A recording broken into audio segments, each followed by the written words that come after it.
In front of me is OPPO Reno 8 Pro, and today I would like to show you how you can select and delete multiple photos at once.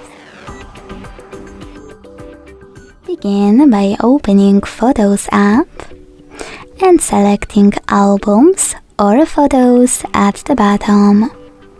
Wherever you decided, when you're ready, hold one of your pictures that you wish to get rid of. And to select multiple, use this icon at the top right corner. Then to keep some of those photos, tap on the chosen ones. And to get rid of the rest, use bin icon at the bottom right corner. Then hit delete and wait. Thanks so much for watching. If you enjoyed this video, leave a like, comment and subscribe.